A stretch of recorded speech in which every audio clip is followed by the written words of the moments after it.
Good morning, everyone. The time is now 9:33. Do we have a quorum? Okay. I will now call this meeting to order, and we'll start with the roll call. Chair Jacobs. Here. Vice Chair Baker. Here. Councilmember Caballero. Planning Commissioner Chagaris. Here. Commissioner Lee. Here.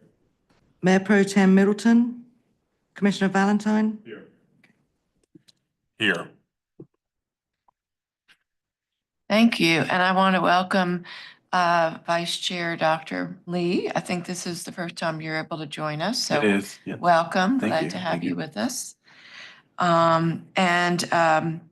Any adjustments to the agenda today? Okay, we'll move on to announcements. Any announcements? Okay. We now have approval of the minutes from our February 5th, 2025 meeting. Are there any revisions? If not, I'll entertain a motion to approve. So moved. Second. Moved by Councilmember Baker, seconded by Commissioner Valentine. All those in favor, please say aye. Aye. Any opposed? And the minutes are unanimously approved. City and county managers' priority items. Good morning, Avery Miles with the City Attorney's Office. The city does not have any priority items. Okay, and I see that Curtis is not here. Thank you, Aaron. We will now move on to Consolidated Cases Summary. Aaron Kane, Senior Planning Manager. Thank you, Chair Jacobs, members of the JCCPC. I'm Aaron Kane with the Planning Department. Just going to go over 3 cases we have for you in our consolidated case preview. For those of you who may be new, this is something we do about once a quarter, bringing you cases that are zoning changes or annexations that are coming forth. Just to give you a heads up, just a reminder, these cases all are still under review. They have not completed review, and they are just here for your information. Okay.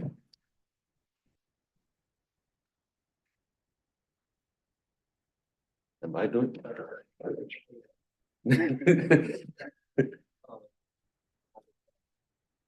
There we go. Okay.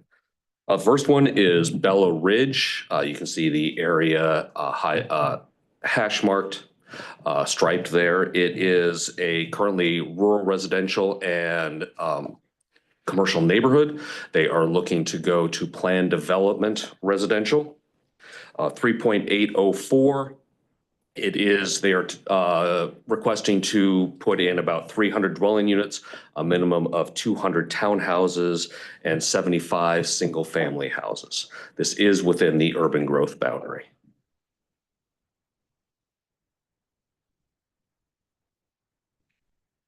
The next one is the Reserve at Rocky Branch. This is at 618, 702, and 716 Virgil Road.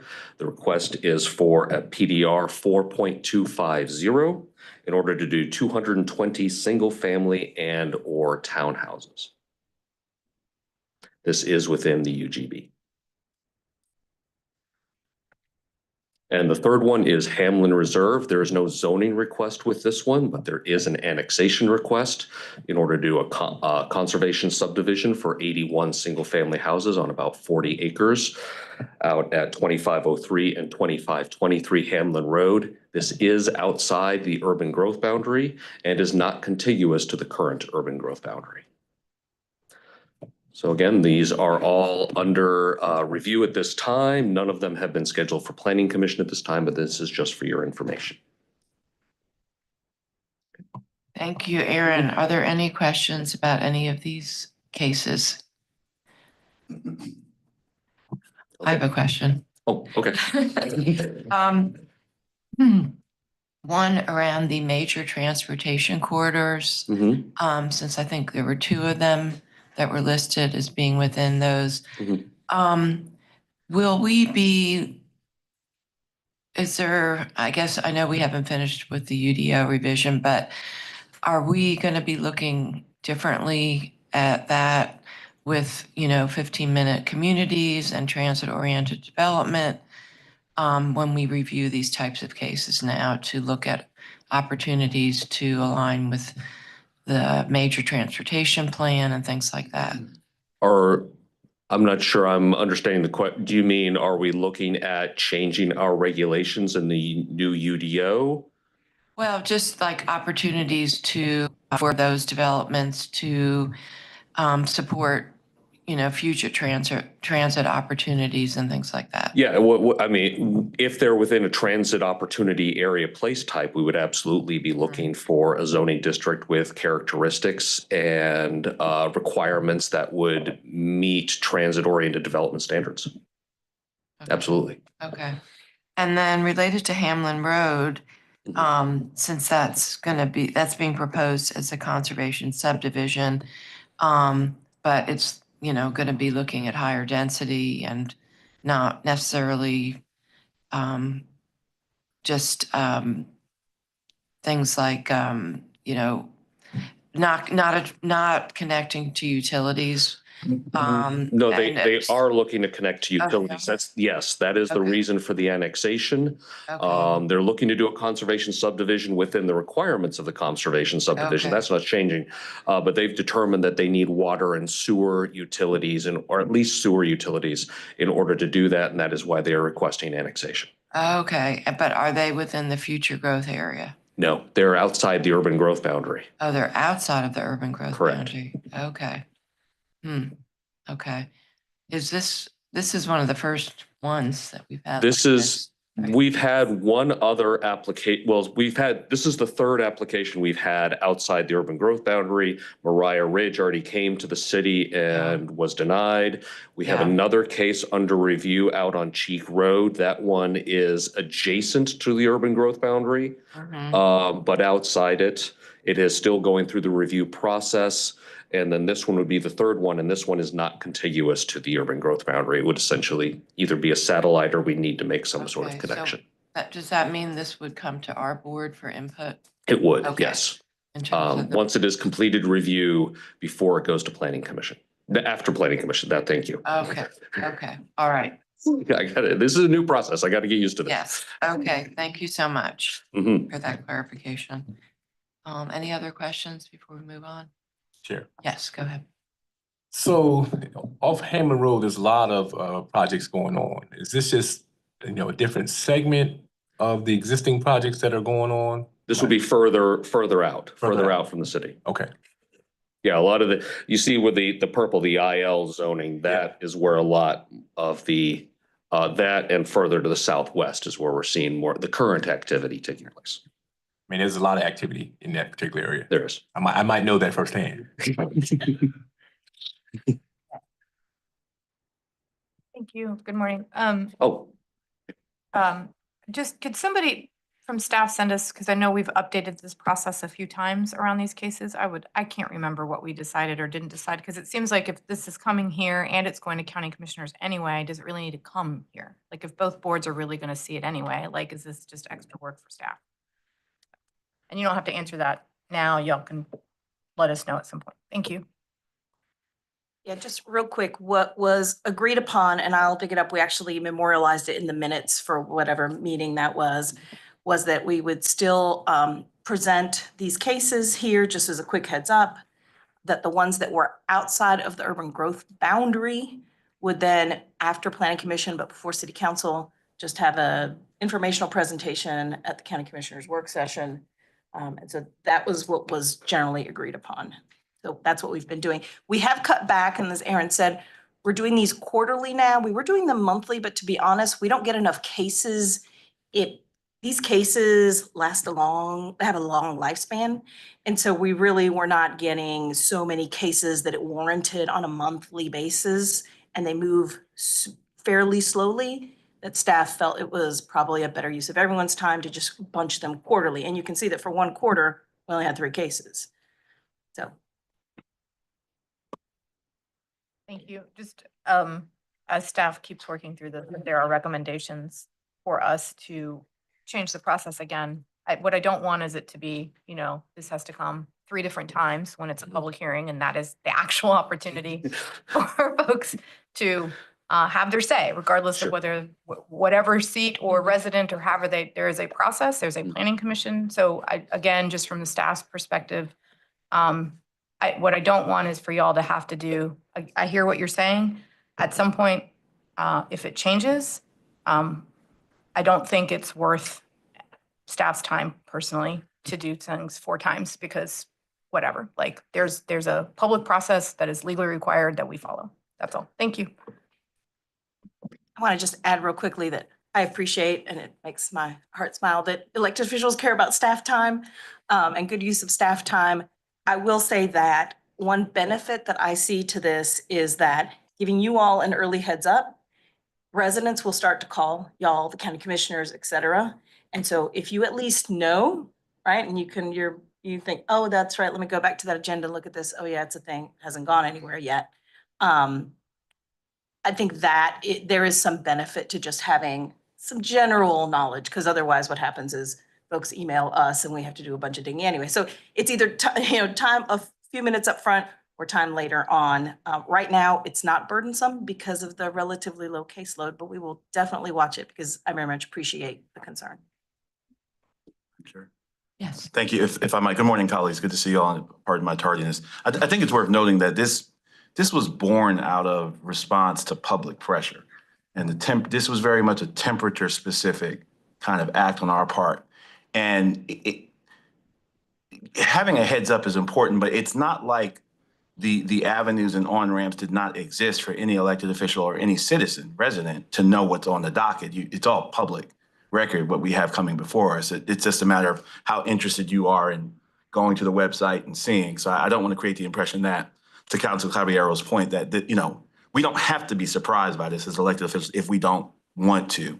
But I do, for whatever it's worth, because the heat has calmed down around the issue and around the activism around cases that are affecting our neighbors in the county, this is a vestige of that. So any examination of that, I think just for historical clarity should be remembered that that's where this came from. It wasn't necessarily organic to this board. It was us trying to be responsive to some very vocal and well-organized citizens, which is a good thing, residents. So I just want to put that coda in there.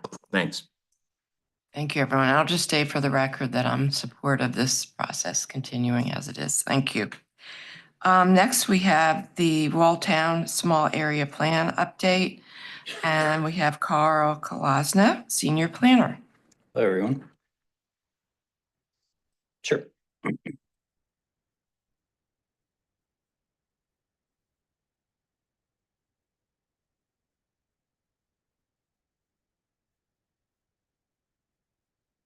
Okay, thank you, everyone. I'm Carl Kolosna, Senior Planner. I'm here to give an update on the Walltown Small Area Plan, and the big news is that we have released a full draft of the plan recently. So I'm going to be talking through some of the new content that's in that plan. So today, I'm particularly interested in that third chapter, which I'll be going through in a little bit of detail, which are land use issues and recommended action. I know that we have some new members on the JCCPC since this project has started, so I just want to give a little bit of background on the project.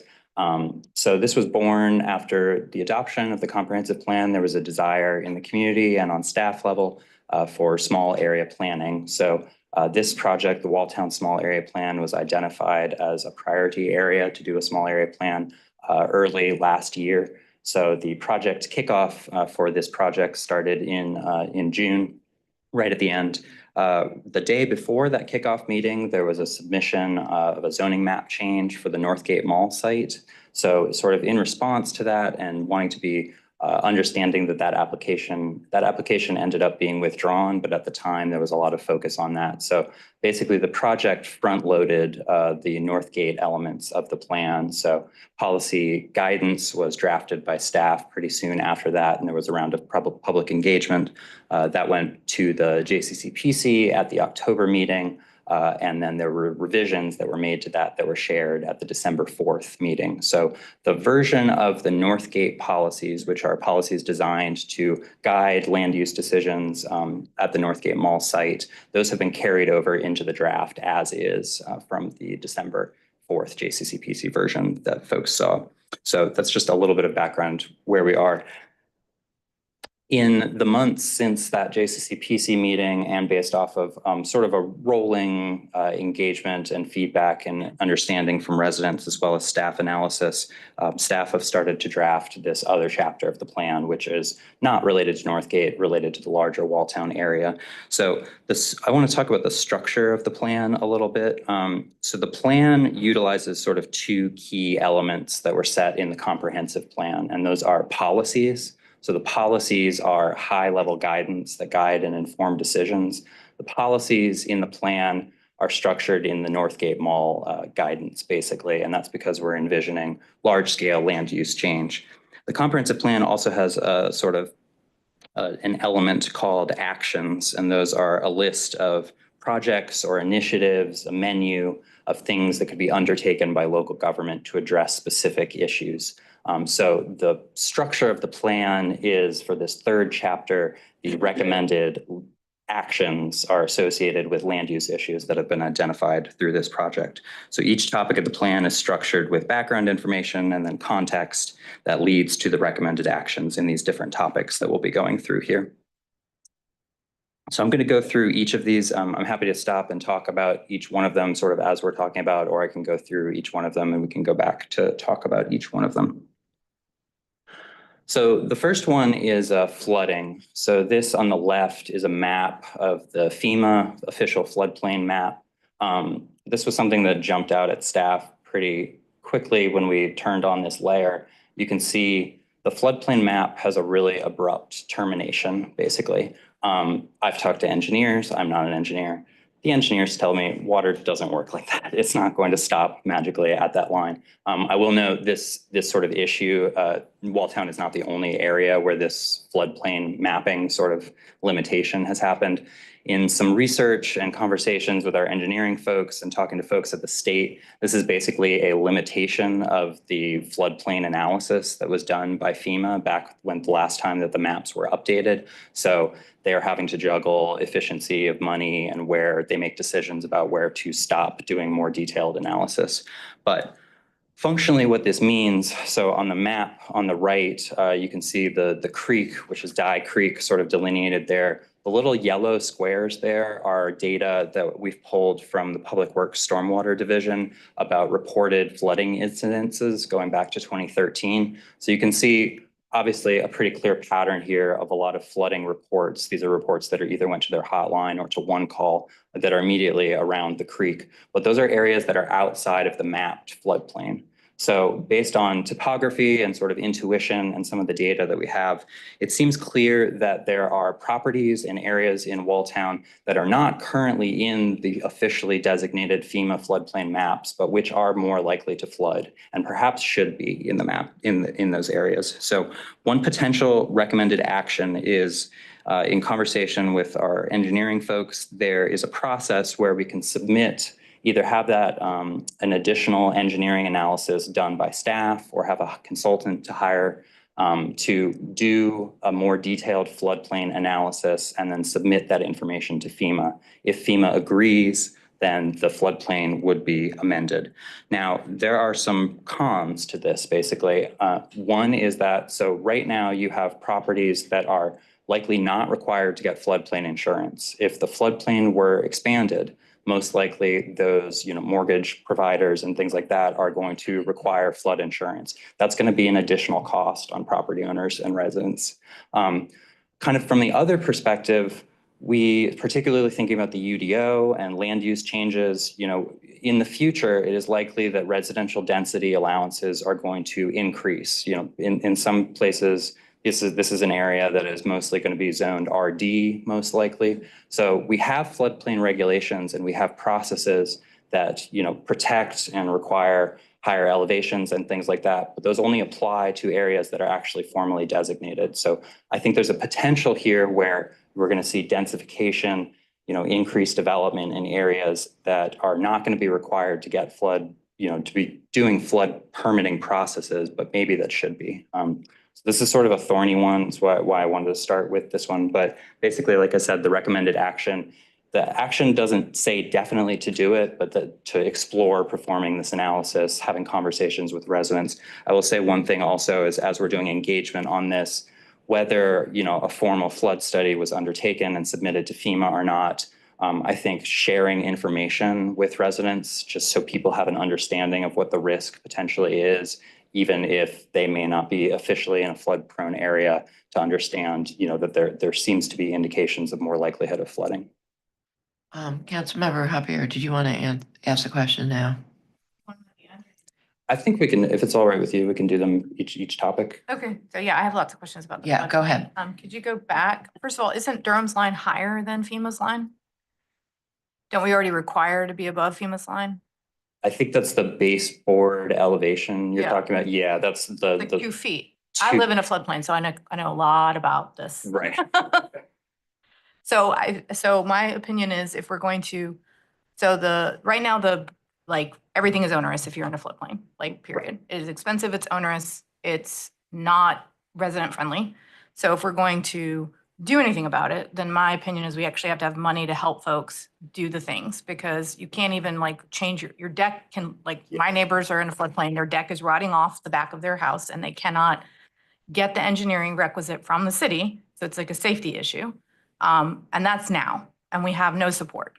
So this is something I hear about often because we are in an area, and I've seen in my neighborhood where we are in an area and not like the level of flooding that would actually have to happen to cause it is basically Durham would be underwater. It's not whether you're in a flood or out of a flood. So I think if we're going to do this, we actually have to really do it. I think that there's probably lots of neighbors that are in similar, like on floodplains change. So when my house was originally built, it was not in a floodplain. They move. Climate change is making it worse. And so I think if we're going to do it, we really need to be honest about it and realize that folks are going to need support, because you can't even like update anything around your house. And it's really expensive. It's not a small amount of money.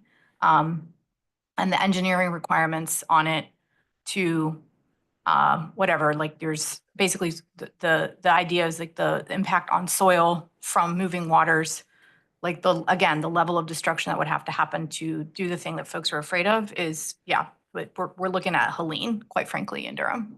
So happy to have these conversations, want folks to be safe, but I really want folks to be real transparent if we're going to put people in floodplains, what the cost is to residents. Thank you. Any other questions or comments about this section? Yeah, I just want to say this whole report and plan, I was totally wowed by, and I just really want to give a shout out to staff, to all the things that you're looking at with this small area plan. I think it's fantastic. And I think this is, I mean, the city of Durham was built in floodplains. I used to live in Garrett Farms. I had a creek in my backyard. Today, nobody would build a house where my house was at that time. So this is a huge issue. So I think to Councilmember Caballero's point,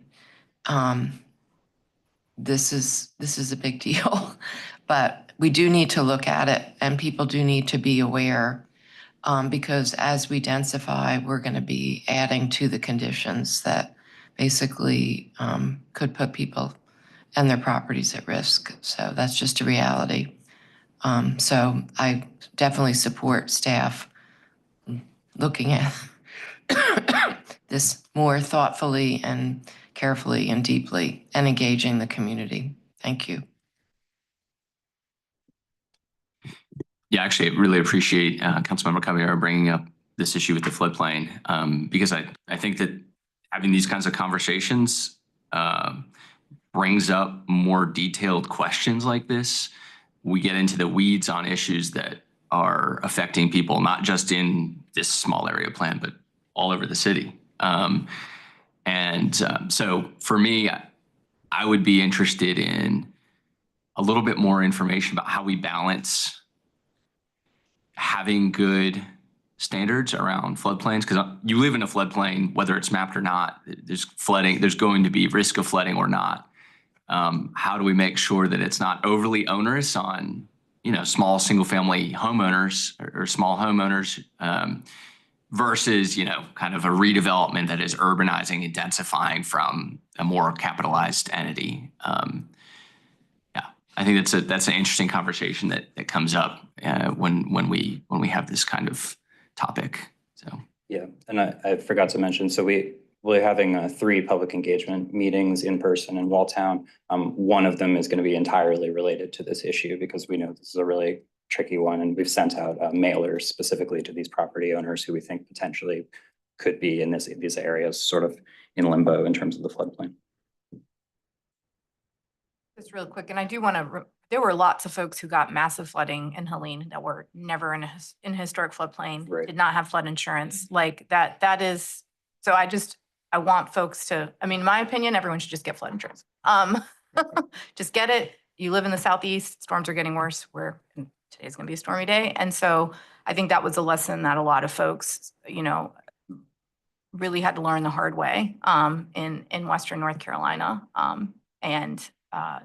Residents do need to be, and we've had these conversations on council during budget session around resiliency. This is what resiliency means. It means how does government respond to helping folks become more resilient with their own property, thinking about what is happening around climate change specifically. Thank you. Okay, yeah, I think okay, paper streets. So this was a one that came up really early in our public engagement. So there are 3 paper streets in Walltown. So these are areas that back on the original plats in the early 1900s were designated as areas where there should be streets.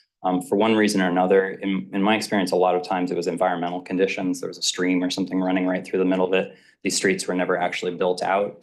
So these areas are designated as right-of-way, but they're sort of trapped in a kind of limbo because the city in most cases is not formally maintaining them, but they're not private property either. So these areas are really common sites for dumping, debris and other things like that accumulate. And frustratingly, residents, when they call one call or they talk to NIS, they're told basically that since these areas are not under city maintenance, that city workers can't go out and fix them. So functionally, residents, people who are living right next door to them, are having to actually maintain them, but they're not part of their property. You can't, build a deck on it or pull a permit to build an ADU or something like that.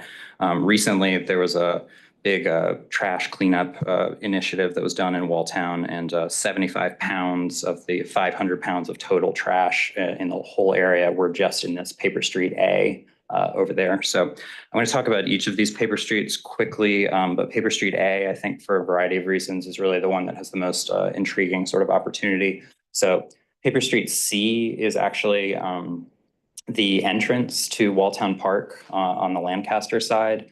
This seems like a pretty clear one where this should be folded into the portfolio of DPR and part of the street. To be completely honest, I'm not exactly sure why this is designated a paper street when it is paved, but I think it may be a maintenance issue. Paper street B, sort of on the other side, this paper street is completely within the floodplain as the creek runs right through.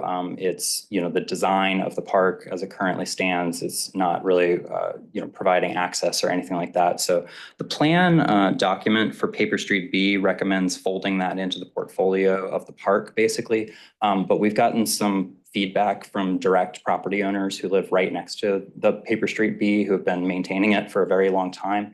And they're interested in looking at the idea of having that right of way actually closed and just added to their property. So those are sort of the two ends of options that could be done with these paper streets. They could either be taken over by the city and formally maintained or done something else with, or there's a closure process where the right of way is basically abandoned and generally apportioned off to the adjacent property owners.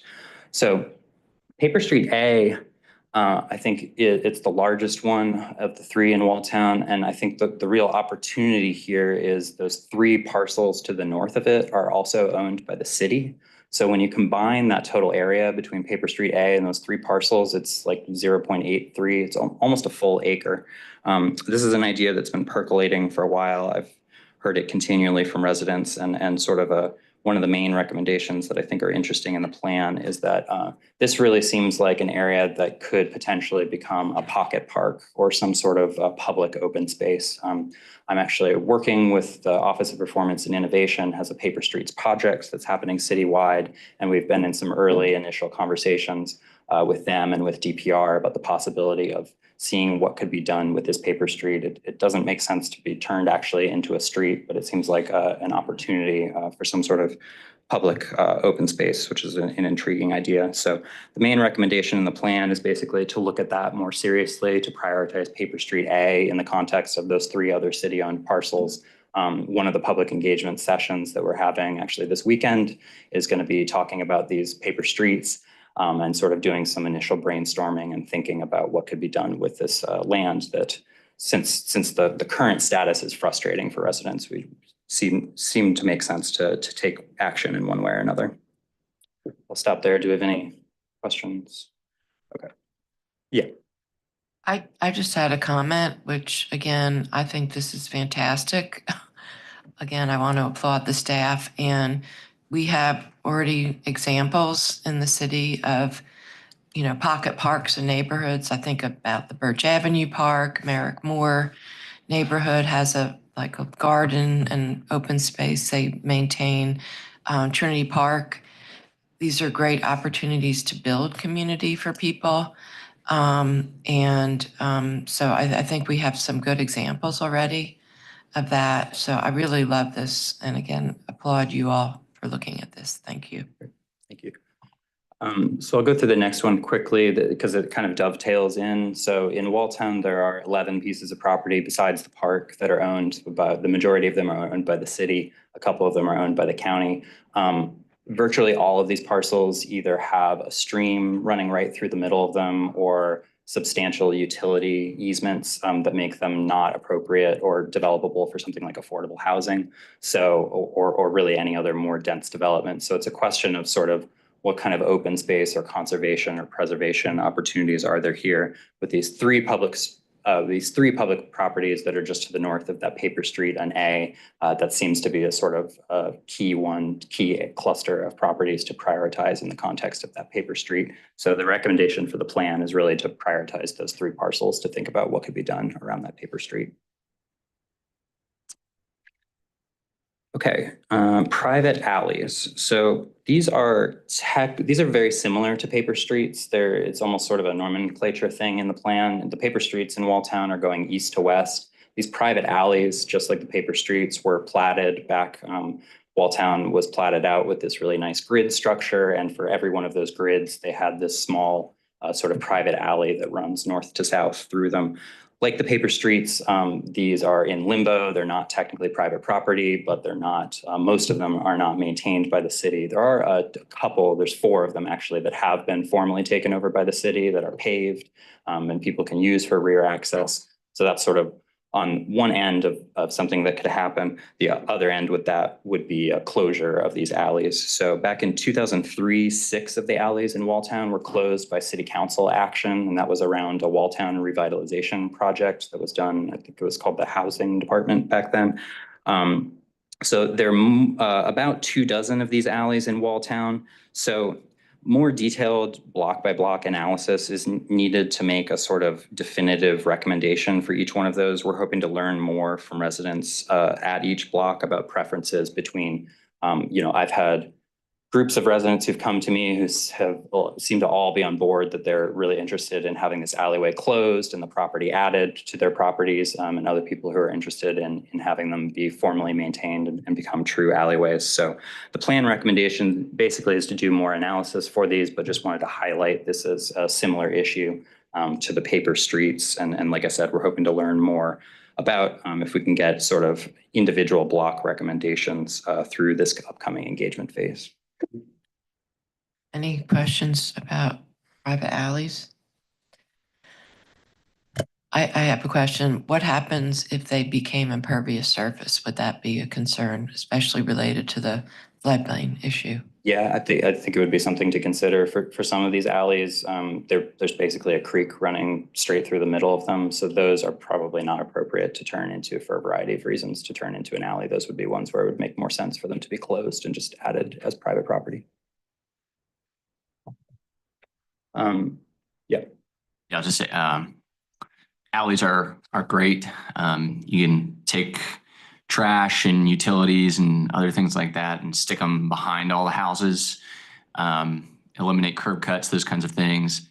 Over time, if you have an alley and no one's been using it, and people probably live in some of these houses don't even know that it's back there, it no longer becomes something that should be used as an alley. And I think at that point, becomes appropriate for closure.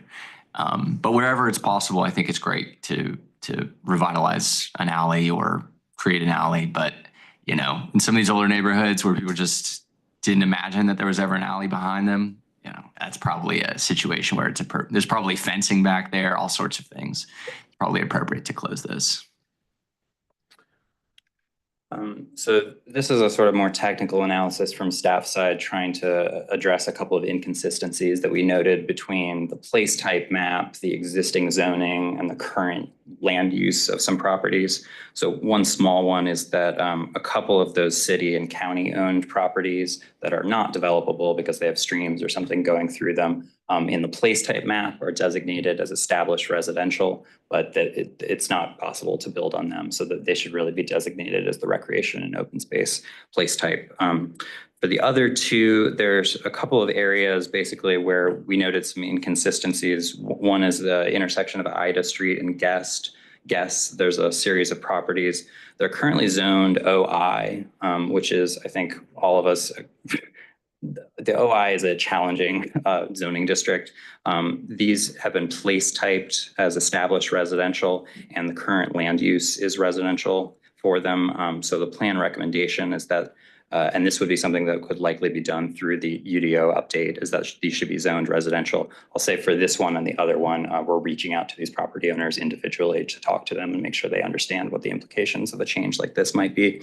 The last one is one property on West Knox Street. It's currently zoned residential, but they actually have a site plan and a building permit in to add a commercial component to it. The place type is neighborhood commercial. So the plan recommendation is that in the future zoning update, that this should be some kind of small scale commercial. So probably, I think it's the neighborhood commercial zoning district. And like I said, for those last two, we're reaching out to the individual property owners to make them aware and get feedback on this. Got a question. I'm guessing there would be engagement with the property owners about what they want to do, right? Because I would imagine this would increase their property value, subsequently their property taxes, things of that sort. So go ahead. On that brief issue, sir, the size of the land being added would not appreciably matter. It wouldn't? I mean, from those alleyways. Yeah. I mean, we could get somebody from tax to give a definitive answer, but from having represented tax in the past and looking at neighborhoods and differing lot sizes. Not gonna. Not of that little bit. Okay. Okay, thank you. That's what I needed. Okay, the question was about if those small portions of the alleyway were added to the property. Yeah. Right. Yeah, I do think it would be yeah, it would be good to get a number of that specifically, but I think you're looking at a very, very small increase in the total acreage. So your property tax burden. Thank you. Okay, so transportation, I'll go through these quickly. This has been in consultation with the transportation departments, and the last one is kind of something that has bubbled up through a lot of our engagement. So the first one, West Club, right adjacent to the Northgate Mall site in the study area, it currently doesn't have any bike lanes on it. So the plan has a recommendation to take a look at pursuing opportunities for installation of those. And there is, I believe, a pending project for that in the transportation department. More broadly and kind of bigger picture, Guess Road, the portion of Guess Road to the east of Broad Street, so in the study area, is actually owned by the city, whereas the rest of Guess Road is an NCDOT road. So anytime where the city owns it, there's more opportunities. It's a major 4-lane thoroughfare. There are really limited options for bicycles and especially pedestrians. Basically, a lot of the feedback we're getting is that it's created a really big barrier within the community in terms of moving safely between north and south. So the plan recommends exploring opportunities to increase pedestrian and cyclist safety. This action could sort of tee up or lay down the groundwork for more substantial projects in the future around Guest Road. And finally, the last one is a recommendation that's come from a lot of community engagement, recommending traffic calming devices such as speed humps on Sedgefield Street. The Transportation Department has a process to apply for and sort of look at what would be needed to put speed humps in an area like that. And again, this is a topic where we anticipate the sort of current engagement phase is going to show and bubble up other issues, other priority areas that may inform revisions to the plan. So finally, for historic resources, so Walltown is not in a local historic district and it's not on the National Historic Register. We've talked in a lot of conversation with residents. Folks have had concerns about increased costs and potential for incentivizing tear downs through both of those programs. We've also, based on our conversations with the state of North Carolina, there various times over the last decade or so, there have been inquiries into the state about the possibility of a National Historic Register.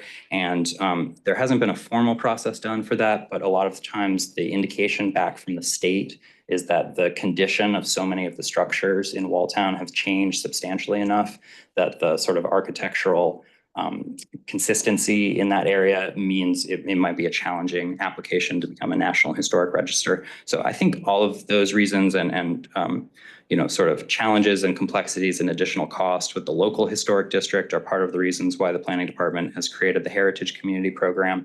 So this is a way to recognize the historic character and history. There's a number of items that are associated with this, but that aren't specifically tied to regulations, basically. So the plan makes a recommendation for that. And then the plan talks about the history of Walltown. George Wall's home at 1015 Onslow Street has been identified in community engagement repeatedly as a community priority for preservation. So we hope to learn more about other opportunities, and the plan has a specific recommendation about that. So those are the items I'll just quickly go through. So we have public engagement meetings. We've released the plan. There's an online survey. So at each of these meetings, we'll be talking about each of these topics. The meetings will start with a presentation. We have information in English and Spanish and simultaneous interpretation for those. So the first one that's happening this Saturday is sort of about public land. These are the paper streets and the private alleys and the publicly owned land. We're partnering with the Office of Performance and Innovation, who actually has grant money for something to be done in the relatively short term, like in the next couple of months around that Paper Street A, leveraging some funds that they have. And they also have a Love Your Block grant program, which is a way of getting together with residents and talking about what could be done sort of on a very fine grained level. Flooding, the March 22nd meeting, and then transportation and historic resources. I'm also really excited to say that we've partnered with participatory budgeting. So at the end of the March 29th meeting, which I think should dovetail nicely because a lot of PB projects are often sort of in the transportation realm, there'll be a PB ideation session, basically. PB staff will be there to talk to residents. There'll be 15 gift cards to give out to the first people. And we'll be mentioning that through all of these meetings that, if through this conversation and through these meetings, there's a concrete and a specific sort of idea that's bubbling up that might be appropriate for PB. There's a pathway to sort of get that into the PB process. So talking about broadly about the steps for the plan. So we're under this current engagement phase right now that will be ending basically the first week of April. And then staff will be making revisions to the plan based on that engagement and anticipating going to the May 13th Planning Commission to begin the formal adoption for the plan pending that meeting, aiming for a summer city council hearing. And since the plan is just in the city limits, it will just be going to the city council. So those are sort of the next steps. I'm happy to answer any questions. Thank you so much, Carl, for this great presentation. I have two quick questions. How are you going to be working on the public engagement with the Walltown Neighborhood Association, and how will this plan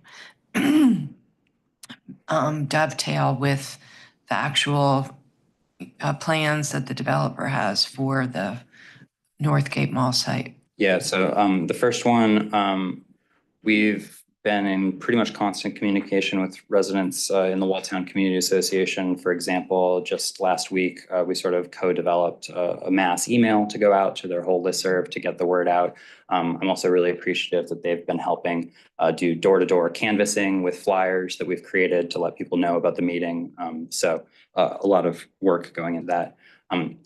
Dovetailing, so the plan, basically, I think since there haven't been substantial changes at this point to the Northgate policies in a little while, I think the idea is that if and when a rezoning comes back for Northgate, that these policies would be a signature document to look at city councils making a decision about a rezoning.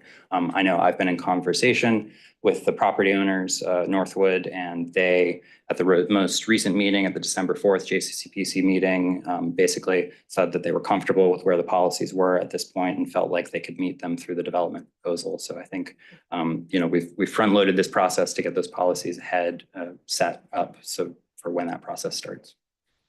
Thank you. Other comments or questions? Yes, Nate. Carl, thank you so much for the presentation and for all of the work that you've put into this. At the end of the day, the things that are most important are deeply engaged community, that we're hearing the voices that need to be heard, that those voices and that engagement is memorialized in language in the plan, and then that becomes actually implemented, balancing all of the different topics, priorities, thinking about what's a balance between what people in the community want versus the interests and what's important at the city level. And so I think that there's been really good work done there. I think there are a lot of really good ideas that have emerged out of this. The Pocket Park, looking at the paper plat stuff, paper streets. I think there's been a lot of really good work there. I did have, and just looking through the document, there were some topics that I'm interested in. Some just I guess things about the document that I'm interested in. Just maybe we have this conversation offline, but I would be interested in kind of some existing conditions or quick info and pictures about the planning process. I think that's because there's been so much good work done with the planning process. It'd be good to just kind of see that, even if it's in the appendix. I actually don't like when documents just have tons and tons of analysis and overview of engagement in the introduction before you even get to the rest of the document. I think you kind of lose the meat of the document. But it's good to get something, and to show how much engagement there's been in a pretty short amount of time. I would be interested in case studies and some best practices, just something to point to, even if it's not, actual policy. Just here are some things that are relevant that have been successful in other parts of our city or other parts of the state and other parts of the country that could be applicable in this area. Pictures worth 1,000 words. It'd be great to see some illustrative visuals of different things that could happen in the neighborhood that have emerged from community engagement, some opportunities. The downtown Durham master plan, I think, is very, very they spent a lot of money bringing in fancy consultants to do great urban design. That said, there's great urban design and urban design direction. I wonder if there's an opportunity here to look a little bit closer at some urban design, thinking about placemaking and gateways and all of the elements and the specifics that go into urban design. We talk about streets. I wonder if there are any opportunities to actually illustrate potential cross sections. Here's what exists. Here are some potential for the future, even if it's more on the general side. Obviously, there's not going to be specific engineering. The rights of way are not always perfect. in width all the way along those rights of way. Also just thinking about things like food access, childcare access, if there's any way of showing that from a mapping standpoint, I think that would be interesting to consider. I'm not saying do all these things. I'm just saying these are some thoughts that are on my mind. Also, and you actually did speak to this a little bit about sort of opportunities for some amount of commercial. I wonder if there are any additional opportunities we might see emerge around small scale neighborhood commercial. What is a 5-minute walk to people in the neighborhood? Are there live work opportunities? Those kinds of things that can emerge within the community, or are things too built out? Is there not any opportunity for things like that? Housing and housing types and accessibility and affordability. Are there housing opportunities? Are there parcels or lots or parking lots or anything where there are opportunities for urbanizing and densifying without direct displacement of existing residents, and thinking about growth in the neighborhood that's inclusive growth. And then sort of thinking about what in jargony is A streets or B streets or C streets. Where are these priority locations for like retail and those kinds of things? And then there is policy around phasing. You have that in the policies, and I think that's really, really good. I wonder if we want any more specifics, or if it's a good level of direction right now. So just some things to ponder and consider. But overall, I think there's been really good engagement. I think the policies that are there are really good. I think some of the analysis that's been done, the engagement that's been done around the paper streets and floodplains is great. And so I really appreciate the work that you've done. Thank you, Councilmember Baker, for those great suggestions. Yes, Mayor Pro Tem. Thank you, Madam Chair. Thank you, Carl. Good to see you. This is a wonderful piece of work. I fully anticipate that it'll be adopted and considered. I do want to. There's a tinge of sadness for me about this, as well as sadness and joy. I mean, it's a great plan, great participation, but I want to, and I've said something like this before, so I'll just kind of do a remix of it. This sadness in that the architectural character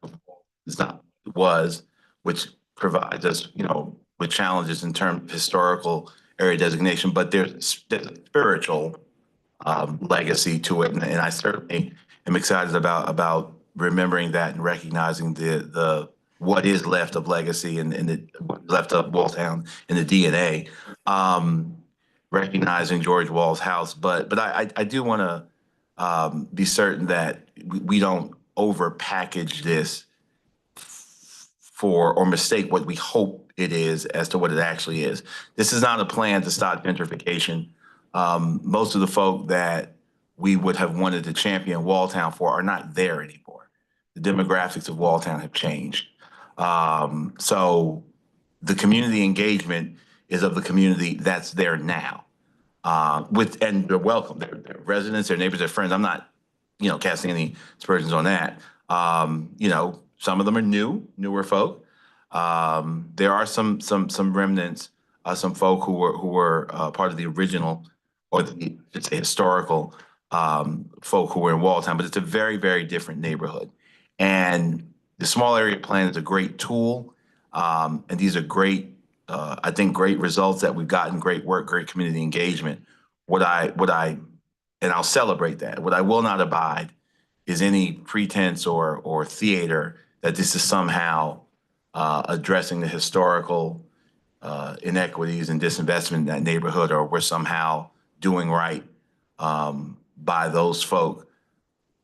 Maintain a house, certainly, maybe put a plaque up somewhere, but the people that now live in Walltown are very different than the folk who originally lived there, and this plan is reflective more so of those folk who live here now than this plan would have been great, 40 years, 50 years ago for those folk who were there. But that's not to, put a damper on the celebration of the joy of the plan. I just want to make sure that we market it and package it and present it and frame it for what it actually is. And I'll continue to do that. But great work though, and congratulations. Thank you much. Thank you, Madam Chair. Go ahead. Those comments made me think of something else. You know, the plan document itself, we can't ask for it to do too much, but a story of, to Mayor Pro Tem's point, a story of what happened would be, even if it's short, would be interesting to just say, here, it gentrified over this period of time, and here's how and why. Those are big questions, but something alluding to what happened in Walltown around gentrification displacement, I think would be interesting.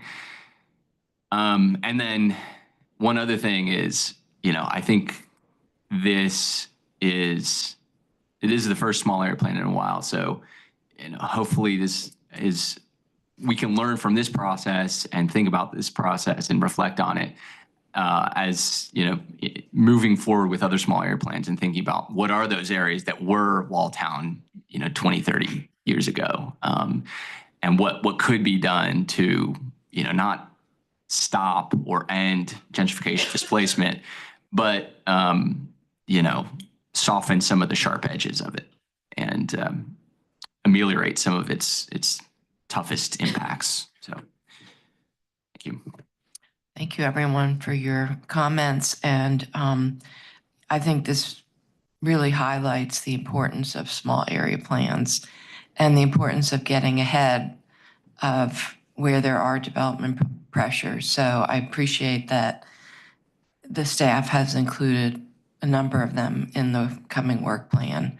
And I agree, this is a valuable opportunity to try things out and learn from them as we go forward.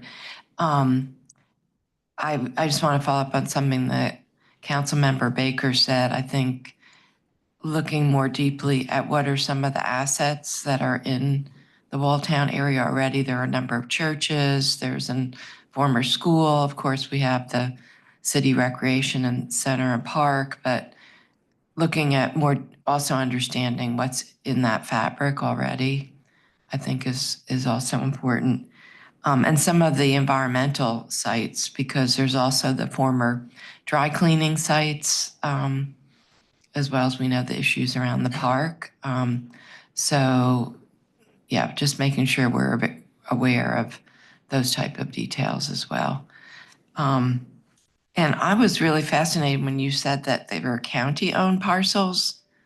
So yeah, if we could find out which county-owned parcels, because I was like, whoa.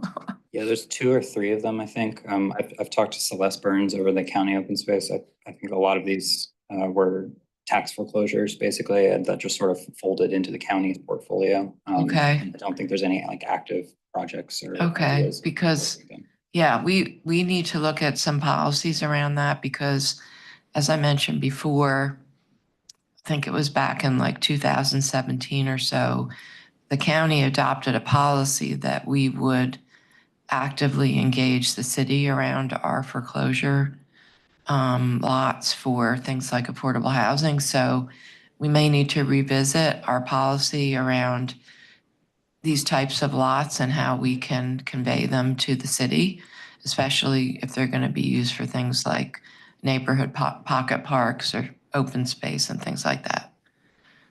Yeah. Yes. Thank you. Just real quick, this was specifically for the pocket park. Just when we present that there's a conversation back with the city about, what I don't want is for folks to get excited about a thing and we're like, well, actually it's a great idea, but we don't have any funding and it's not going to be there for 10 years. So because folks hear a thing and they get like a vision in their head. And so however we're communicating to residents, not that it can't happen, but that there's going to have to be advocacy for that to move wherever folks are thinking it can live. So that we're not setting folks up for frustration. Thank you. And to that point, I think that's why the ones that we have functioning are great models because they are maintained and run by the neighborhoods. And so that doesn't increase a burden on the city. So I think that's a great model to look at. Do you convey the property to a neighborhood association, or do they need to form a nonprofit or something like that to Yeah, have control of those? yeah, we started having conversations with DPR about what could be done. I think to your point, we're definitely framing the conversation around sort of the medium short term, which is the OPI money, where they actually want to put a bench or something like that in the next couple of months, but then longer picture, but definitely heard and understood. We'll be sure to set those expectations appropriately. And luckily, we have the DOST grants, which are opportunities for, I know we have supported a number of these types of parks that we can help provide support neighborhoods doing this. PB is another opportunity for folks. Yeah. In Yeah. the future. Real quick, with the Guest Road, could y'all tell me which section again? I'm lost on it. Yeah, sorry, I should have included a map. So Guest Road goes all the way up, but in the study area where it's going through the Walltown area, that portion to the east of Broad is owned by the city, basically. From like the corner of Burger King to what? No, that's the portion. I need to look at a map. Okay, real quick. I'm just asking because Yeah. we've had some, that is where, further down near the park is where we had a resident get run over and die. And there was a lot of conversations and tension with NCDOT about what to do there. So I was just a little bit surprised. So I think I've just got myself oriented in the wrong place as to what section y'all are talking about. But I would love to just get a visual of what that is, so that we can start. Same thing, we're seeing this with a lot of things, back to our CIP, like if it's gonna cost a lot, are there short-term pilot type things that would help with the pedestrian and bicycle infrastructure? Like maybe we can't do a huge project, but we can do some short-term things that help improve safety. And I just want to know what those opportunities are. Thank you. Yeah, I just want to 100% back up Councilmember Caballero's comments. I think small area plans are great. They're like buckets for good ideas. And to Councilmember Caballero's point, I mean, we don't want to overpromise, but we also don't want to leave out really good ideas that might, present themselves, be opportunities that present themselves in 5 or 10 years from now. There's not going to be another small area plan for Walltown in a very long time. And so what are some of those ideas that are going to be there 10 years from now that we might be able to take advantage of? And then, what are some of the short-term quick things that residents could potentially expect in the next few years? So thank you. Thank you so much. Okay, the next item is the UDO update. Joe Dobrensky, ICP Assistant Planning Director.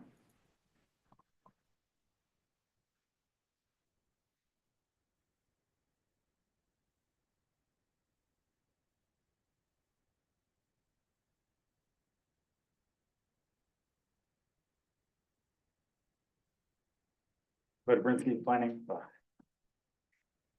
Every time. Dobrensky Planning. Good morning. Here with the UDO update. So for some folks of you that are new, Commissioner Valentine, Vice Chair Dr. Lee, we've been bringing the content that is being provided to us by our consultant, our technical consultant, Code Studio, to this committee, reviewing in sections.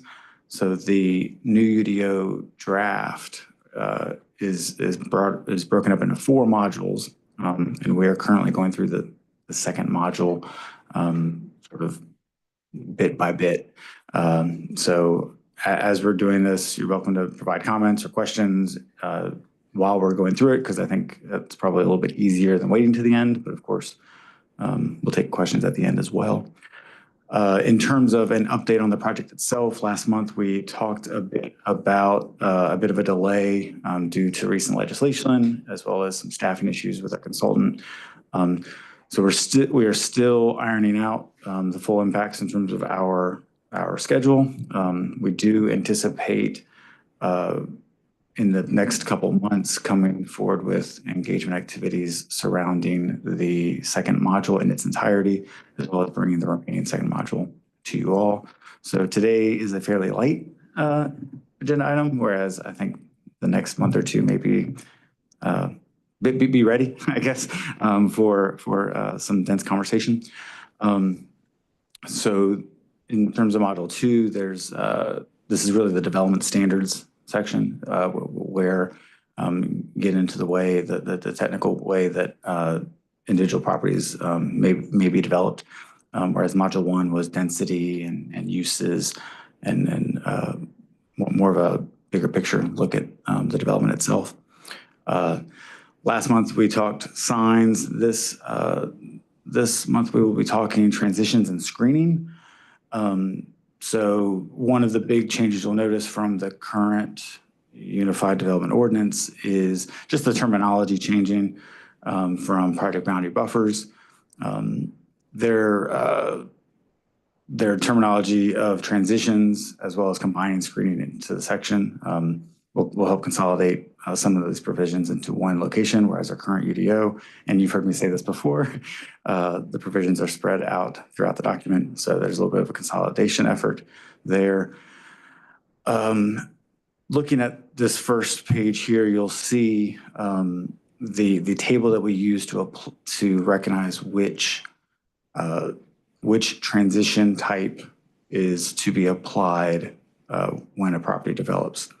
And this is very similar to our project boundary buffer table that's in the current code, where you've got a particular zoning district. When they go to develop, the designer and the plan reviewer say, oh, this is a residential parcel, and adjacent to it is heavy industrial, therefore a X transition type is required.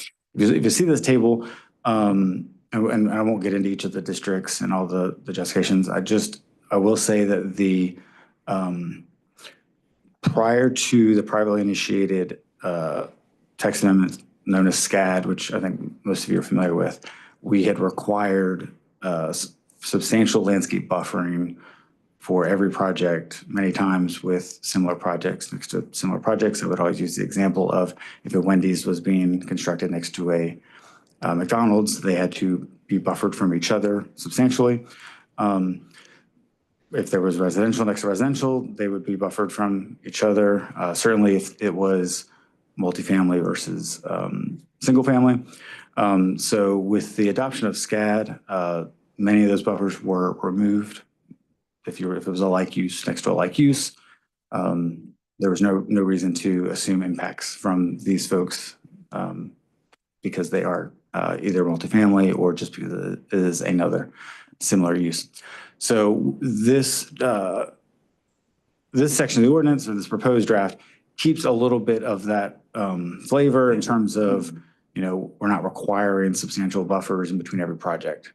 And I'll just say, and some of this is a little editorial, the current code allows a lot of double use of landscaping.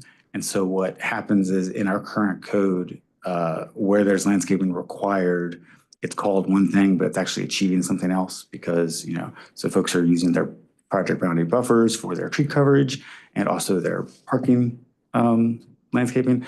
One improvement that this new UDO is going to do is be more intentional about what the landscaping is for.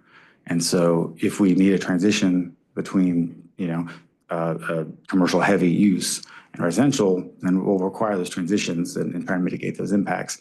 But the tree preservation standards will be treated differently, as well as the interior parking requirements. Just out of the gate, I just want to say some of the terminology is the same, but the general theme is less buffering between every single use. This speaks to a more dense community, building up, and rather than having all of our developments spread out or forced to be spread out by that design.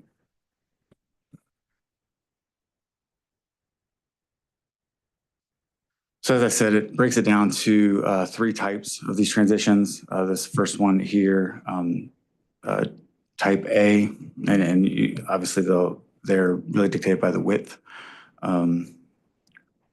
One thing I also want that's being introduced here that we currently don't have throughout the community is a requirement for upper story step backs as a part of the transition. Obviously, this is just trying to get at, if you have a tall building next to a district that would typically have shorter buildings, further mitigating those impacts.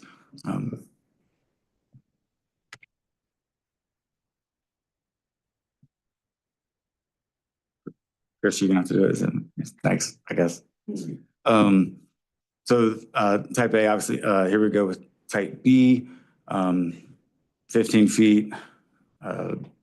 There's a moderate screen type would be required, or transition screen type. We'll talk about that in a moment. And then there's type C. So there's the three distinctions. C is also 15 feet with moderate screen type. The one thing I will also note that we're working with our consultant on for this section. So currently there's not a provision that requires the natural buffer in this draft. And so one thing that we know, that one change that we're going to make, one big comment that we have is similar to today's ordinance. If those conditions exist and you're required to have the wider transition, well, then we want you to preserve those trees and you'll be required to do that rather than just it being allowed. So that's one fairly impactful change that we know will make to this. Can you repeat that, what you just said? Yeah, so the current UDO has a requirement where if you have a particular width buffer that is required as your development and you've got existing vegetation, you are to preserve the existing vegetation to meet that buffer requirement. This draft that you've got in front of you doesn't have that requirement. It's certainly an option, but one change that we know that we're going to make is to incorporate that as a requirement because we want to preserve existing vegetation over having land cleared and replaced with, young 2-inch caliber trees. Same as there are other components of today's UDO, whether it be the buffers required for mass grading, that may have impacts on this that they're going to take from, because this was recently adopted, new policy, we're going to move it over into the new UDO as well, at a minimum, because it's important that we not kind of go backwards on something that was recently adopted. Does that answer your question?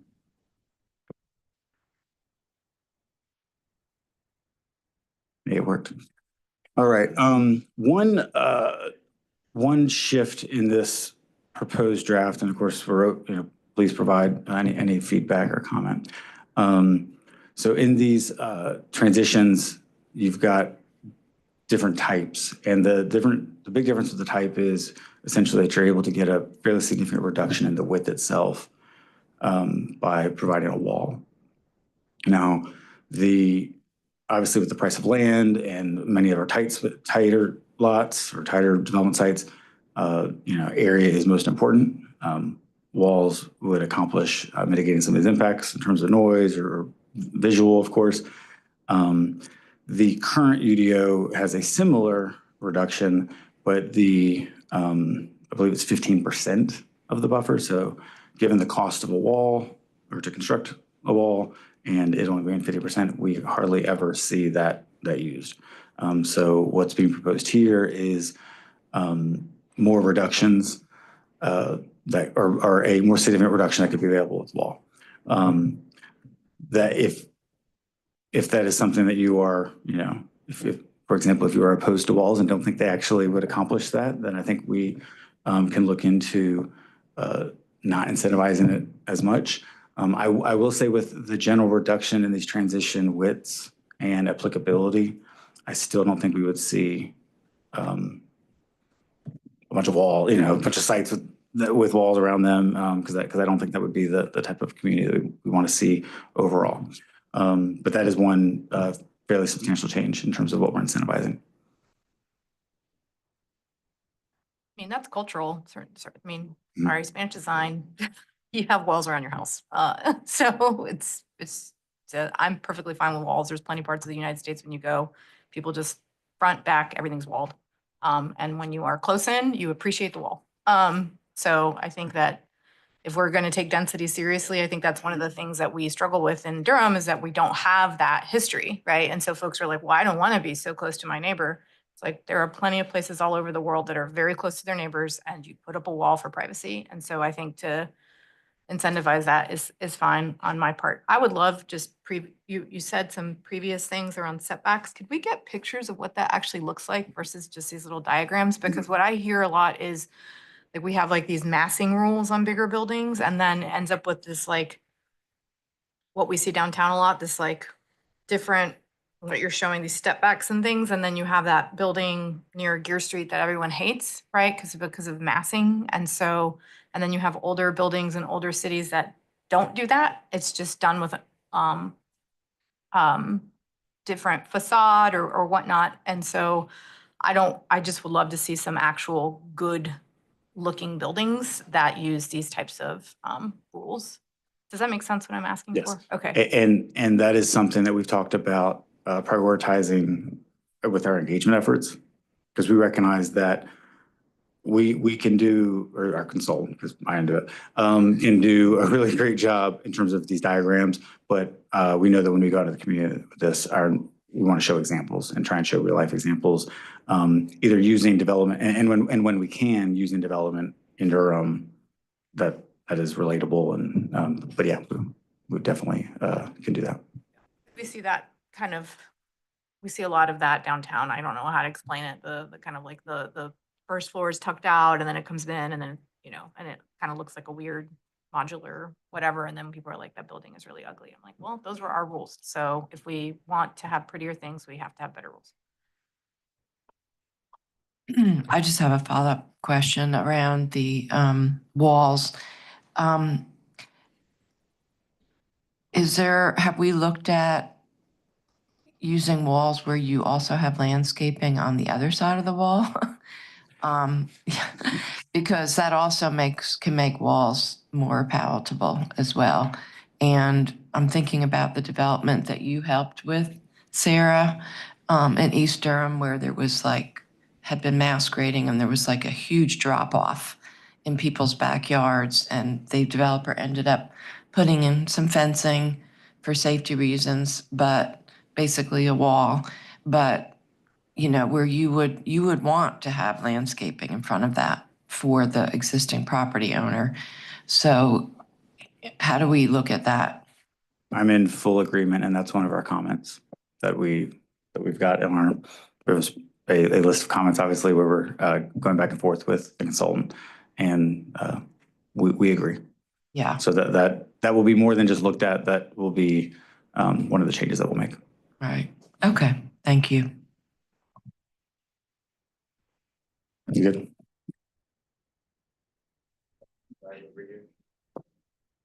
Oh, you keep moving on. That's great.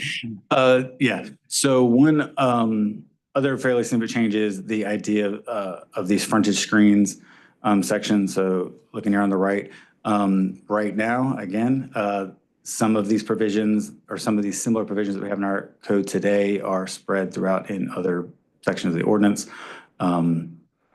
This will place some of those screening requirements in a more appropriate location, a little bit easier when you're going through the code, looking for answers. Frontage screens, just what it sounds like. Types of requirements for screening from the public realm. So from the street, and this, fairly similar. Obviously, there are times such as loading areas or certain storage areas where we'll require more landscaping or more screening than we would if it was just a parking area or a drive-through, for example. So it's really just making those distinctions.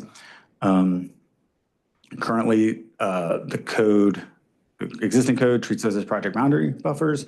I will say from a design and intent standpoint, that has been problematic at times because you're mitigating buffer impacts from an 80-foot highway, right? Like, or, what are you really buffering or what is the purpose? I think looking at it this way, it's a little more deliberate in terms of the purpose of the landscaping being required. Any questions on that as a change or as an approach?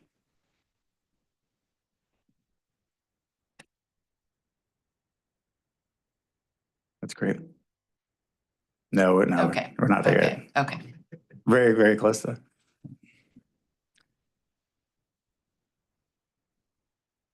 Yeah, that's actually. So we've got some language about the allowance for berms to be used instead of a wall.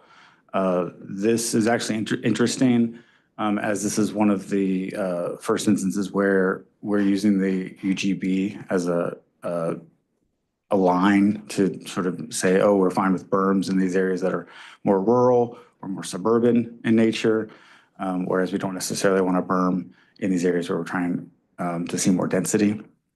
So just, I think that's maybe an interesting thing to note that, currently we have the tiers, right? We have urban, suburban, rural, to make a similar distinction. So that's, I guess, a noteworthy use of UGB. And then the remaining sections are substantially similar to the current code in regards to the screening of rooftop equipment, the screening of dumpsters.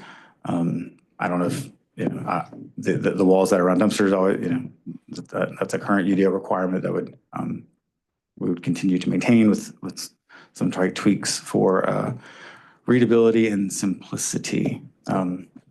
That is it for this content. Thank you so much, Bo. I will be the first one to admit that this is not something I can easily conceptualize.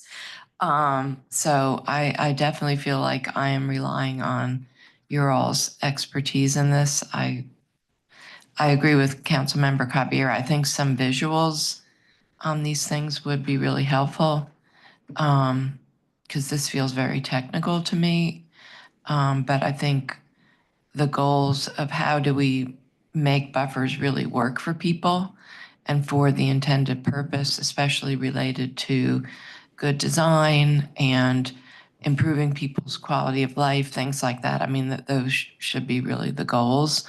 I think buffers can really make a difference. As a lot of we hear a lot of concern when we have these big developments next to different uses and mass grading, and these are situations where having really good buffers can make a big difference. And sometimes I personally feel like when I'm in other counties and I see big subdivisions and multi-family neighborhoods, and they have really nice berms and landscaping and buffers along the streets and the entrance, I'm jealous because I do think it improves the quality of life for everybody, and it makes it more attractive for people to walk along the sidewalks and have shading and things like that. So I do hope that we will get some benefits with changes that really, again, achieves those types of goals and puts the buffers to use for the right reasons. So, yeah. Any other comments? Go ahead. Nate.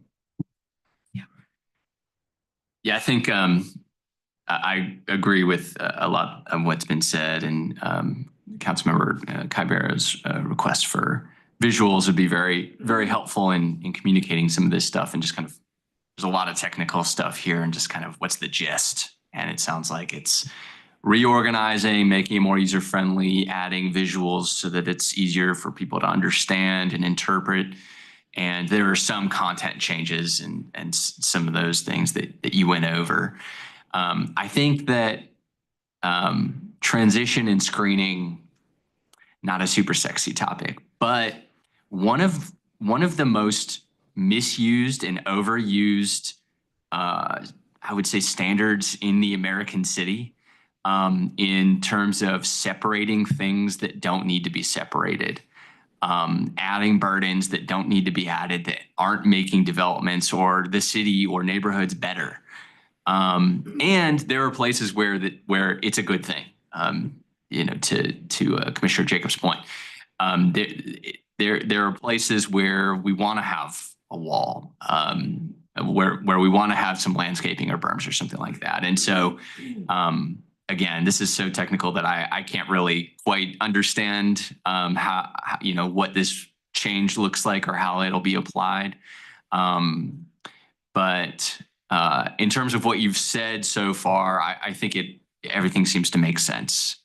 Reducing where it's applied, ensuring that it really truly needs to be applied in places, that we're not really separating things that don't need to be separated. I think those are all really important goals.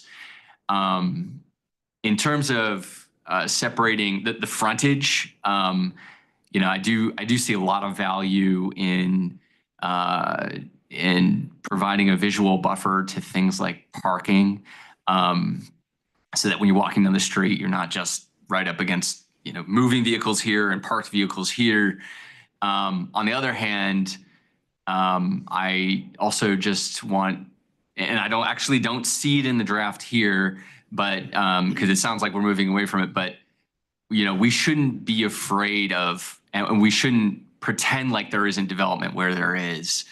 If we're going to develop, I don't think that we should pretend like it's still a forest in that area. And I think over decades, not just in Durham, but across the United States, we've done this thing where we don't want to see the new growth that's happening, so we put it behind trees. And really, by doing that, even though it's visually pleasing when you're driving down the road, it's also just creating greater distances between people and places. So I think this is a good move and a move in the right direction. Appreciate the work that's being done. Again, it's hard to really say, there's a lot of technical stuff here. It's hard to really say, in the weeds, I like this or I don't like this, but the gist of what you've presented to us, I think makes a lot of sense. So thank you for that. Vice Chair Lee. Yeah, I appreciate this. I just had more of a technical question, so these are drafts, and if it gets incorporated if it gets voted on, I guess it gets voted on. Once that happens, is it that point forward, or do they have to comply, like going backwards? Yeah, so these standards would apply to any new development that is being proposed. Existing development would be considered either meeting the code at the time when they developed, or potentially even prior to that in some instances. Okay, so people wouldn't have to look at this and say, oh, I gotta go change No, this or yeah. Okay, all right. Thank you. No, we will hear that question for sure, though. Yes, Mayor Pro Tem. So you guys keep turning down the moat I want to build around my house.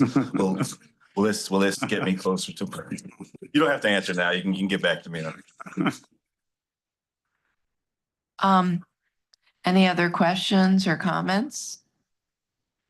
I have two questions. One is there an opportunity to incorporate low impact development within these buffers? Are we looking at that at all? For like an opportunity for stormwater, management? Yes, we are having both conversations with the consultant in terms of the best means for either incentivizing that or certainly allowing it. And then separate from that, we're having some conversations with the Public Works Department and the counterpart in county engineering. Yeah, I think that's really important. Again, when we look at other communities, that's a best practice, that any type of buffer is an opportunity for on-site water, to seep back into the ground and manage stormwater. I think that'll be really important when we think about the previous conversation about more dense urban development and how this is one of the ways that we can look at counteracting that. So I hope, I think since I was on the planning commission, I have been wanting to see Durham, that's a long time ago, 20 years ago, when I first learned about low impact development, and we still have never really taken off in Durham. So And then my other question is about tree protection. So I'm glad our arborist is here. You know, especially when we're looking at buffers that do value and incorporate the existing tree cover, we know that, yeah, you can create a buffer and then, 1 year later, 2 year later, the trees are dead because the root zone was not protected. So how will that be looked at with this as well? Yeah, I'll definitely ask our arborist to speak to this. But I will say one of the difficulties that we are seeing in situations where, the first time we get a question about a development that when construction begins is when the trees come down. And that is true with greenfield, but it also occurs with tighter urban sites. And one of the discussions that one of the questions I'm always asking Robin is around, you've got a large existing oak tree on us, we want to keep it. But if, the root protection zone is a foot per foot of DBH, right? Like it could be 30, 40 feet of protection. And we don't want to render a site undevelopable. And so are there creative ways that we can do both, right? Keep the tree, knowing that we can't necessarily give credit for a tree because of that risk, but still allow these tight sites to develop. Robin, please add a better response. Yeah, Robin Schultz, Planning Department. Absolutely. I mean, I think that's part of the reason why we made that shift in the phase development tree preservation amendment to that protection of existing canopy. And so that sort of functions in two ways, right? Like the first is what you're getting at with the tree protection zone not being held. And so we do require what's called like a land disturbance tree survey for the site plan. And so any tree that's within 30 feet of that buffer or like within the exterior bound, you have to show the actual tree protection zone, and you have to show that you're not going to impact it beyond the allowable percentage. And so then if it's not met, then they have to sort of change those lines or grade differently. And then sort of the second part, right, is like the reason that we're incentivizing the preservation is that when you do a constructed buffer, right, you're planting a bunch of trees in graded, flattened, awful soil. And then we're like, oh man, they didn't live, right? And so we're aware that's a problem. When I do street tree inspections for new neighborhoods, I definitely go out and look at the buffers just for like fun. So definitely keeping an eye on it. So that's what we're sort of working on. And then the issues that Bo is bringing up with infill development and tree preservation are certainly very complex. And we're trying to think of ways to sort of creatively save trees without making land development impossible. Though obviously planners and arborists often think differently about that. And I get to sit right in the middle. So Bo and I get to argue a lot. So yeah. Well, wouldn't it be cool if we could incentivize developers to not disturb the soil in those areas and somehow give them credit for that? Because that is a best practice that that came up at the Upper Neuse River Basin Association, that they did a study in Hillsborough, and when they didn't disturb the soil or they improved the soil, they have better groundwater,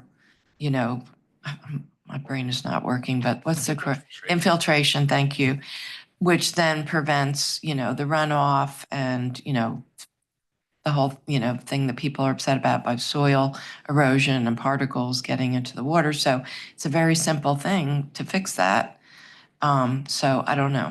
Yeah, I mean, absolutely. We're definitely thinking about that, especially as we start getting into the greenfield and infrastructure standards in module 3, and sort of trying to feel out like what is working from the tree preservation amendment, what isn't. Do we actually have data to sort of support how that's working or not? Yeah, ultimately very sympathetic to that. A fun fact for you all this morning, that soil is actually the most biodiverse ecosystem in the world. It's not the rainforest. So take that to all your parties. Thank you. Yes, Councilmember Caballero. This is a tree question. Oh, sure. So I also know trees have like life cycles. So we're right. So one of the issues with our tree canopy right now is we have these giant oaks that aren't going to live that much longer. And people see these beautiful trees come down, but it's like, yeah, that thing is a is a hazard at this point, depending on Yeah. what the state of the interior of the tree that you're not seeing. Right. So we're also taking that into account. So yeah, there's a great mature tree, but it's not going to have a much longer of a life cycle. And so then we're not dinging folks for folks, even though the neighbor may be freaking out. You're like, that tree's going to be dead in the next 5 years and it's going to land on your house. And then Yeah. you're going to be really sad about that. So Yeah, absolutely. We definitely have that going on. That definitely comes up a lot in historic preservation, actually, because they have a little bit more stringent discretion in terms of tree preservation. So I'll talk to Carla a lot. She's like, can we save this? And I'm like, you honestly probably should not. I would recommend against it. okay.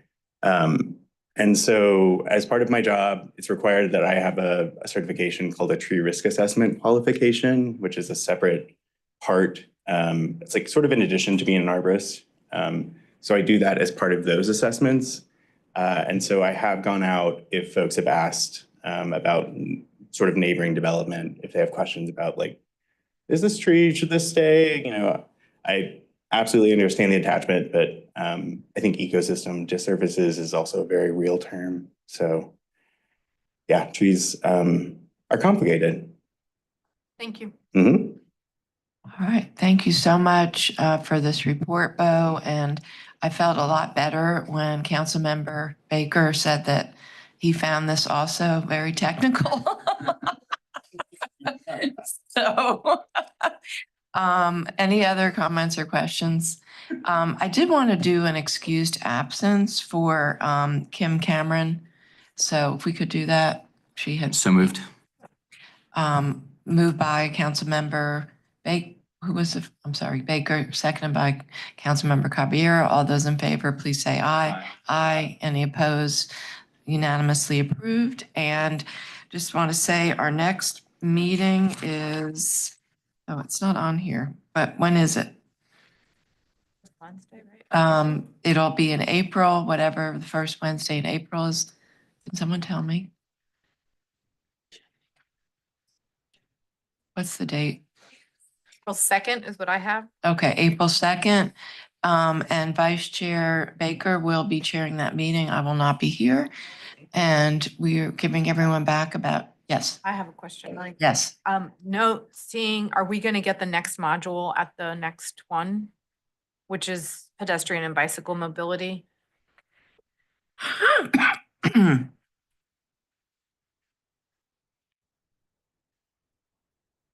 Yes. So right now the plan for April is both the pedestrian and bicycle mobility and the landscaping standards. Additionally, we'll have some other fun updates for you all, potentially surrounding the use table continuation and potentially some stuff on neighborhood protection overlays as well.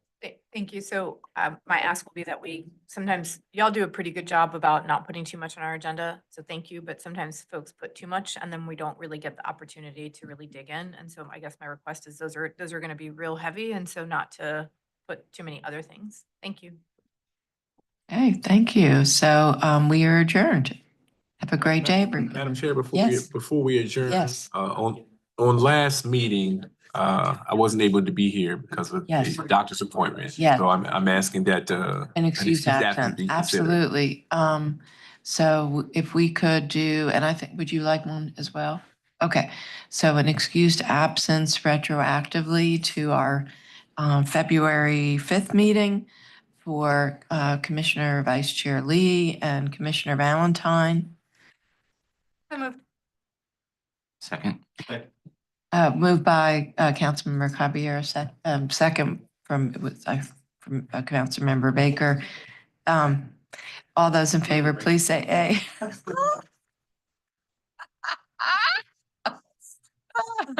All those in favor, please say aye. Aye. Any opposed? And that was unanimous.